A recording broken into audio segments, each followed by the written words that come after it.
This is Don Orsillo, the TV voice of the San Diego Padres, and you're watching Bay Area Sports Wrap. Characterize that win with your team sticking around despite some outs on the bases, but playing some really well, and 7 walks, and I mean, it was not our cleanest game of the year, but finding a way to win at the end, and we've done that plenty of times here at home. You know, you put away the mistakes and everything that's gone on over the course of the game, and you try to get 1 run in the 9th, and how we did it was a little unorthodox, but we'll certainly take it after, like I said, maybe not playing our cleanest game. We've seen Hayden be so good at limiting the walks this year. Well, maybe it wasn't working for him tonight. Yeah, I don't know. It was really good, and then all of a sudden he hit Olsen, and then just couldn't find the strike zone. Got out of the inning, had to go back. You know, when he went back out there, just for whatever reason, his command, he just lost it for a while. What were your thoughts on the defense you guys got tonight? Damas made a nice play. Yes, obviously came over when Junkie lost that ball. And there were a couple, and Smith played very well at first base. Yeah, well, we had to do something right, and defense was the best part of it.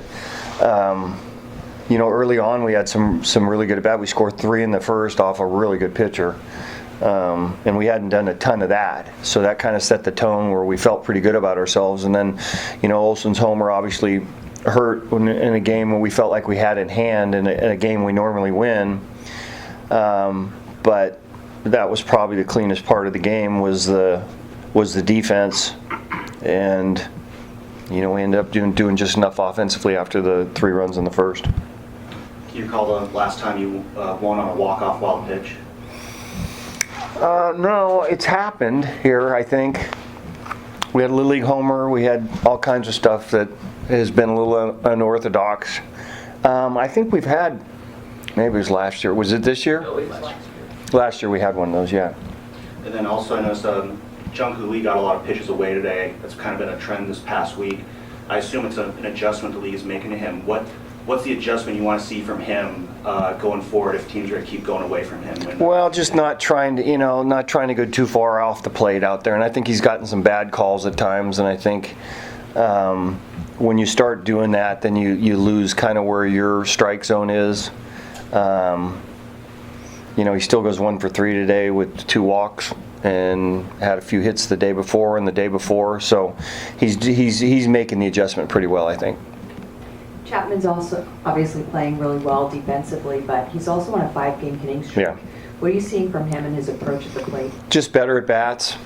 You know, using the whole field. He's pulling some balls now, breaking balls. When he's pulling breaking balls and he's hitting the fastball the other way, means he's seeing it pretty clean. That's what's going on right now.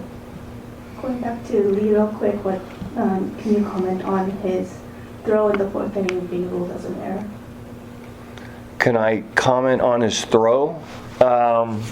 That's, you know, it's a play at the plate that you have to try to be as quick as you can as a catcher, and if it gets by you and a guy moves up, you end up getting an error for it. It's not really an error. It's more just the timing of the play. With the Murphy sacrifice fly, obviously didn't affect the play, but how kind of odd was it from your perspective seeing that ball? That's a first. Now that's a first. I've never seen that before, and I don't know where it came from, and I don't know what the rule is. I think everybody was a little surprised by it. It didn't affect the play, but it was extremely odd to see another baseball come on the field. Do you fault Fitzgerald for getting picked off there, or is he trying to be aggressive? That one It also meant he let off. I mean, he was the runner in the next half. Yeah, probably trying to do too much on the pickoff one. We were waiting a little bit before we went again. We you know, when it doesn't look good, you know, on the base paths, you don't want another unforced error. Probably just trying to do a little too much with his secondary and got caught. How good did it feel to see Camilo out there and just dominate that 9th inning with 3 straight strikeouts? He's been doing it for a long time, less one game. You know, it's for 2 months now. It's been as good as you get. You know, every now and then you're going to have a hiccup. He gave up a couple runs the other day, but this is the type of stuff that we've been seeing quite a bit, you know, for a long time from him. And his workload's been really extreme too, to come back out there and pitch today as well. After throwing some pitches yesterday, he's durable. He's up for anything. Good.